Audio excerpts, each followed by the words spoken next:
కన్యా రాశి వారికి ఈ వారం చాలా వరకు అనుకూలంగా ఉంది. సంతాన సంబంధించిన విషయాలు చాలా అనుకూలంగా ఉన్నాయి. వారికి మంచి ఉద్యోగం లభిస్తుంది. అదేవిధంగా ప్రభుత్వ రంగం కోసం ప్రయత్నం చేస్తున్న వారికి కాలం అనుకూలంగా ఉంటుంది. ప్రేమ వివాహాలకు సంబంధించిన విషయాల మటుకి ఆచితూచి అడుగులు వేయాలి. ఏదైనా సరే పెద్దల నిర్ణయాలు తీసుకుని ముందుకు వెళ్ళడం చెప్పదగినది. లేకపోతే వాటి విషయంలో నష్టం వచ్చే అవకాశం గోచరిస్తుంది. ఇది అందరికీ కాదు, కొంతమందికి మటుకే. అదేవిధంగా ఖర్చుల విషయంలో కొన్ని జాగ్రత్తలు తీసుకోవాలి. సంతానం సంబంధించిన విషయాలు బాగున్నాయి. నూతన ఉద్యోగ ప్రయత్నాలు చేస్తున్న వారికి ఉద్యోగ అవకాశాలు కలిసి వస్తుంది. ఉద్యోగంలో పేరు ప్రఖ్యాతులు గడిచిన వారం కంటే ఈ వారం మంచి అవకాశాలు కలిసి వస్తాయి.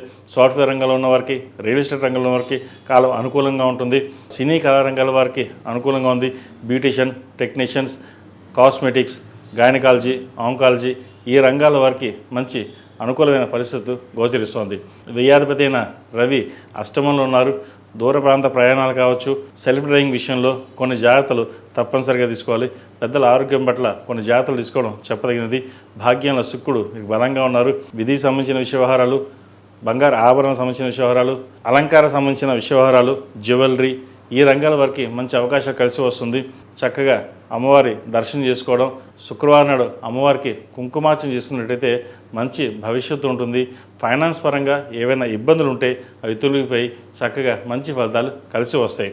అదేవిధంగా శుక్రవారం నాడు అమ్మవారికి కుబేర కుంకుమతోటి, ఆరావళి కుంకుమతోటి అమ్మవారికి అష్టోత్తరంతో పూజ చేయండి.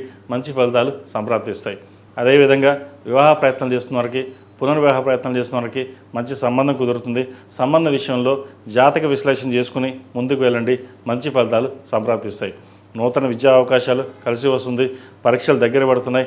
నీట్, ఎంసెట్, ఇతరత ఎగ్జామ్స్, సివిల్ సర్వీసెస్కి ఎవరైతే ప్రిపేర్ అవుతున్నారో గవర్నమెంట్ వాటికి కూడా మంచి అవకాశాలు కలిసి వచ్చే విధంగా గ్రహతులు గోచరిస్తుంది. డీవియేషన్కి, మొబైల్స్కి, సోషల్ మీడియాకి దూరంగా ఉండడం చెప్పదగిన సూచన. ఈ రాశిలో జన్మించిన స్త్రీలకు గత వారం కంటే ఈ వారం చాలా వరకు అనుకూలంగా ఉంటుంది. వచ్చిన అవకాశాలని వీరు చక్కగా సద్వినియోగం చేసుకుంటారు. 10 మందిలను పేరు తెచ్చుకుంటారు. అయితే రాశ్యాధిపతి, దశమాధిపతి అయిన బుధుడు సప్తమంలో నిలిచిబడి ఉన్నారు.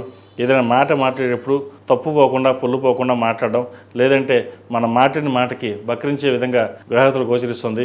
మాట్లాడేటప్పుడు కొంచెం జాగ్రత్త వహించడం చెప్పదగినది. ఈ రాశిలో జన్మించిన వారికి కలిసి వచ్చే సంఖ్య 6, కలిసి వచ్చే రంగు గ్రే. ఏదైనా పని మీద బయటికి వెళ్ళేటప్పుడు శుక్రవారం నాడు కానీ, సోమవారం నాడు కానీ వెళ్ళండి. మంచి ఫలితాలు సంప్రాప్తిస్తాయి. ఈ పూజస్టోర్.in పసుపు కుంకుమ నుంచి దేవతా విగ్రహాల దాకా అన్ని రకాల పూజలు, వ్రతాలు, గృహప్రవేశం, హోమాది శుభకార్యాలకు కావాల్సిన పూజా సామాగ్రి అంతా ఒక్కొక్క క్లిక్ తోనే మీ ఇంటి వద్దనే పొందండి. ఈ పూజస్టోర్.in